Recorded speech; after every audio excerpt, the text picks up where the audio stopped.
ایک بہت ہی اہم ایشو جس کے اوپر خاصا ہم ریاکشن عوام کا بھی دیکھ رہے ہیں اور حکومت بھی وہ پالیسی واپس لینے پر جو ہے مجبور ہوئی، لیکن وہ فیصلہ واپس ریوزٹ ہوگا اور کیا ہوگا یہ اب جاننے کی کوشش کریں گے۔ گرین انرجی سسٹینیبلٹی کے اوپر پوری دنیا میں کام ہو رہا ہے اور پاکستان میں بھی آپ جانتے ہیں کہ سولر انرجی کو فروغ دیا جا رہا تھا، بہت سے لوگ سولر پر شفٹ ہوئے، ایون پنجاب گورنمنٹ جو ہے وہ کچھ مخصوص یونٹ استعمال کرنے والے متوسط طبقے کو سولر سسٹم بھی فری دے رہی تھی، لیکن اب حکومت نے جو فیصلہ کیا تھا کہ 18% سیلز ٹیکس پر عائد کیا جا رہا ہے اور دیکھتے ہیں کہ یہ فیصلہ کس طریقے سے ہوگا۔ اس کا نقصان کافی زیادہ جو ہے ایک عام صارف کو ہوگا اور اب ایف پی آر کو 60 دن میں مکمل رپورٹ پیش کرنے کا بھی حکم دیا گیا ہے، کیونکہ سولر کا مقصد تو یہی ہے کہ جو صارف ہے اس کو ریلیف ملے، لیکن اس فیصلے کے بعد جو صارف ہے ایک تو اسے ٹیکس دینا پڑے گا، سیلز ٹیکس جو کہ بجلی پہ لگے گا، دوسرا جو گرڈ میں واپس بھیجیں گے وہ بھی آپ کو اصل نیٹ کھپت کے اوپر چارج نہیں کرے گی بجلی۔ اسی پر ہم بات کریں گے، میرے ساتھ موجود ہوں گے ڈاکٹر بشارت حسین صاحب، انرجی ایکسپرٹ ہے۔ بہت شکریہ ڈاکٹر صاحب آپ کے وقت کا۔ سر، تو یہ معاملہ آپ کی نظر میں حکومت اب کیا طے کرے گی کہ اگر 18% یہ سیلز ٹیکس لگ جائے گا تو پھر عام صارف پر کتنا اس کی جیب پہ یہ بھاری ہوگا؟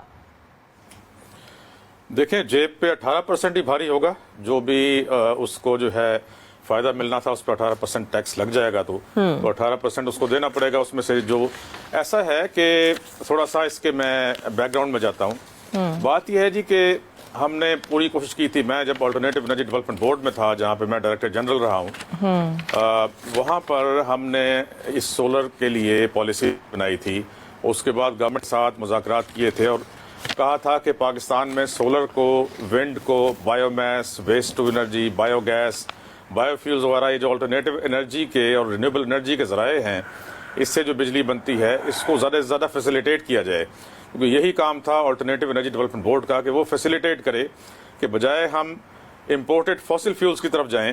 جیسے کہ furnace oil based power plants 1996 کی پالیسی کے تحت پاکستان میں لگے اور جو کہ بہت زیادہ مہنگے ہیں کیونکہ تیل آپ کو امپورٹ کرنا پڑتا ہے۔ اس طریقے سے بعد میں پھر L N G based power plants لگائے گئے، ایل این جی بھی امپورٹ ہوتی ہے، وہ بھی اتنی مہنگی ہے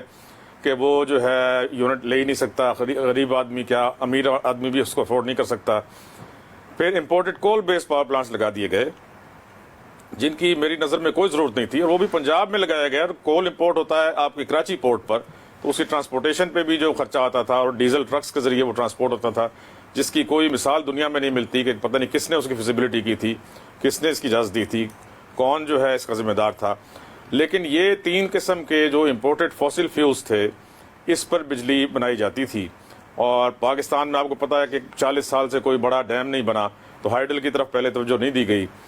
جس کی وجہ سے پھر یہ آلٹرنیٹو انرجی کی طرف توجہ کرنے کا ہمیں کہا گیا، اور 2006 میں پہلی پالیسی اس کی ہمارے ڈپارٹمنٹ نے بنائی جس میں میرا ایک بڑا حصہ تھا۔ اس میں ہم نے ونڈ، سولر اور ہائیڈل کے اوپر پالیسی دی، اور اس میں کافی انسینٹیوز دیے۔ پھر 2013 میں نے اس پالیسی کو ریوائز کروایا ای سی سی سے، اور اس میں biomass, waste to energy, biogas وغیرہ کو بھی شامل کیا گیا۔ اس طریقے سے ایک پاکستان میں آلٹرنیٹو انرجی کی بنیاد ڈالی گئی اور تقریباً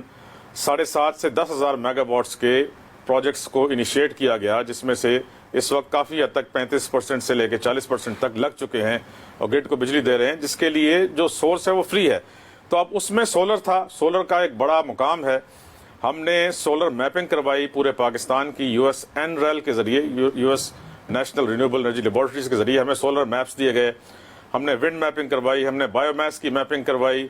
ایز میپ کے ذریعے۔ ہمارے پاس سارا ڈیٹا موجود ہے کہ پاکستان میں سولر کا کتنا پوٹینشیل ہے، اور سولر اس وقت دنیا میں سب سے سستا ذرائع ہے بجلی پیدا کرنے کا دنیا میں۔ تو اب ہم اگر اس کی طرف جا رہے تھے، پہلے تو بات یہ تھی نا کہ جب ہم نے کام شروع کیا 2006 میں تو اباؤٹ $5 ملین پر میگا واٹ اس پہ لاگت آتی تھی، جو کہ اب جو ہے لیس دین $1 ملین رہ گئی ہے۔ پھر یہ کہ آپ نے جب اتنی مہنگی بجلی کی، ٹیرف جو ہے $60 کا چلا گیا ڈومیسٹک کنزیومر کے لیے اور $70 کا ہو گیا کمرشل کے لیے، تو لوگوں کے لیے افورڈیبل نہیں رہ گیا، انڈسٹری بند ہونے لگی، آپ کی لاکھوں ہونے لگے، تو پھر انڈسٹری بھی خود بخود سولر کی طرف گئی، لوگ بھی گئے، عام لوگ بھی گئے۔ اب یہ بڑا غلط کانسیپٹ جو ہے حکومت کو دیا گیا، کسی نے غلط بریفنگ دی ہمارے وزیر خزانہ صاحب کو کہ سولر جو ہے وہ تو صرف امیر لوگ استعمال کرتے ہیں پاکستان میں. جیسے کہ میں کہا کرتا ہوں کہ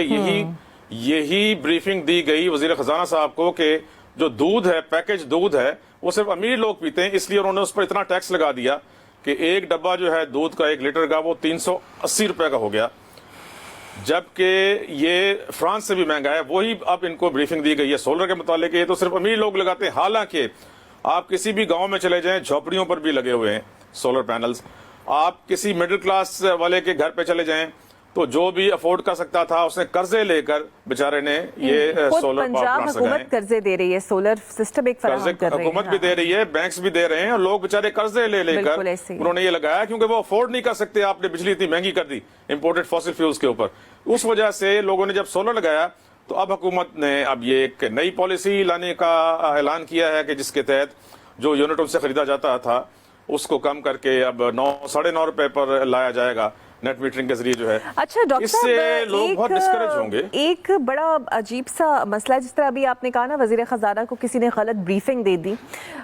ہم لوگ فیصلے کر لیتے ہیں، اسے پروموٹ کرنا شروع کر دیتے ہیں، لیکن کوئی پالیسی بنا نہیں پاتے جب تک کوئی چیز انٹروڈیوس. اس طرح ایک زمانہ تھا، ہم نے یہ دیکھا کہ سی این جی گاڑیوں کے اندر جناب فیول بچائیں، سی این جی بہت سستی ہے، سب لوگوں نے اپنی گاڑیاں کنورٹ سی این جی پہ کرا لی. سی این جی اسٹیشنز بند گئے، انویسٹمنٹ ہو گئی. اب کہاں وہ سی این جی گئی؟ اس کے بعد جو ہمیں بیک لاگ ملا، پھر سی این جی کی بندش ہونا شروع ہوا، اور الٹیمیٹلی وائنڈ اپ ہو گیا، وہ پروجیکٹ ختم ہو گیا. یہی سولر کا حال ہونے جا رہا ہے. ایک صارف یہ ذہن میں رکھ کے سولر لگواتا ہے کہ جناب اتنے عرصے میں میرے پیسے ریکور ہو جائیں گے، تو وہ تو اب خواب ہی ہو گیا نا اس کا، وہ تو ریکور نہیں ہوں گے. نہیں دیکھیں سی این جی کیوں فیل ہوا. پہلے تو یہ ہے کہ کوئی لگواتا نہیں تھا. جب پہلا جو ہے نا ایچ ڈی آئی پی نے ایک سی این جی اسٹیشن لگایا تھا اسلام آباد میں، اس وقت کوئی لگواتا نہیں تھا کیونکہ پیٹرول سستا تھا. یہ سارا اکنامکس کے اوپر آتا ہے، بات آتی ہے کہ جب آپ نے پیٹرول بہت مہنگا کر دیا اور ڈیزل بھی مہنگا ہو گیا تو لوگ جو ہے وہ پیٹرول کی گاڑیاں ساری کی ساری وہ سی این جی پر لے جانے لگے کیونکہ سی این جی سستی تھی. اس وجہ سے بہت زیادہ کنورژن ہوئی سی این جی پہ. یہی بات سولر پہ ہے کیونکہ آپ نے بجلی بہت مہنگی کر دی. پہلے کوئی نہیں لگواتا تھا سولر کیونکہ آپ نے بجلی بہت مہنگی کر دی اور افورڈیبل نہیں رہی، نہ انڈسٹری کے لیے، نہ کمرشل اداروں کے لیے، نہ ڈومیسٹک کنزیومرز کے لیے. تو اس وجہ سے لوگوں نے سولر لگایا ہے اور سولر کہیں نہیں جا رہا. سی این جی اس لیے ختم ہو گئی کہ پیٹرول اور اس میں اب قیمت کا کوئی فرق نہیں رہ گیا، کسی کو فائدہ نہیں رہا، اس لیے اب لوگ سی این جی نہیں لگواتے کٹس. لیکن سولر کا ابھی بھی بہت فائدہ ہے کیونکہ یہ تو چیپسٹ جو ہے سورس ہے آف انرجی، اور یہ پاکستان میں ختم نہیں ہونے جا رہا. آپ کچھ بھی کوشش کر لیں اس کو ختم کرنے کی کسی طرح بھی، کیونکہ اگر سپوز گورنمنٹ کل کو یہ کہتی ہے کہ ہم 9 روپے پر لے آئیں، یہ کہتی ہے ہم نہیں خریدتے آپ سے،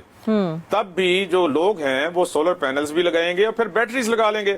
تو اگر 60 روپے کا فرض کیا یونٹ پڑتا ہے، یا جس طرح آپ سستا کیا پرائم منسٹر نے اس کو 37 روپے پر لے آئیں، 37 روپے کا یونٹ آپ کو گریڈ سے پڑتا ہے اور سولر سے آپ کو یونٹ جو ہے وہ 4-5 روپے کا پڑتا ہے. تو ہر آدمی جو افورڈ کر سکے گا، جو قرضے لے سکے گا، وہ گھر کے اوپر اپنے سولر لگائے گا.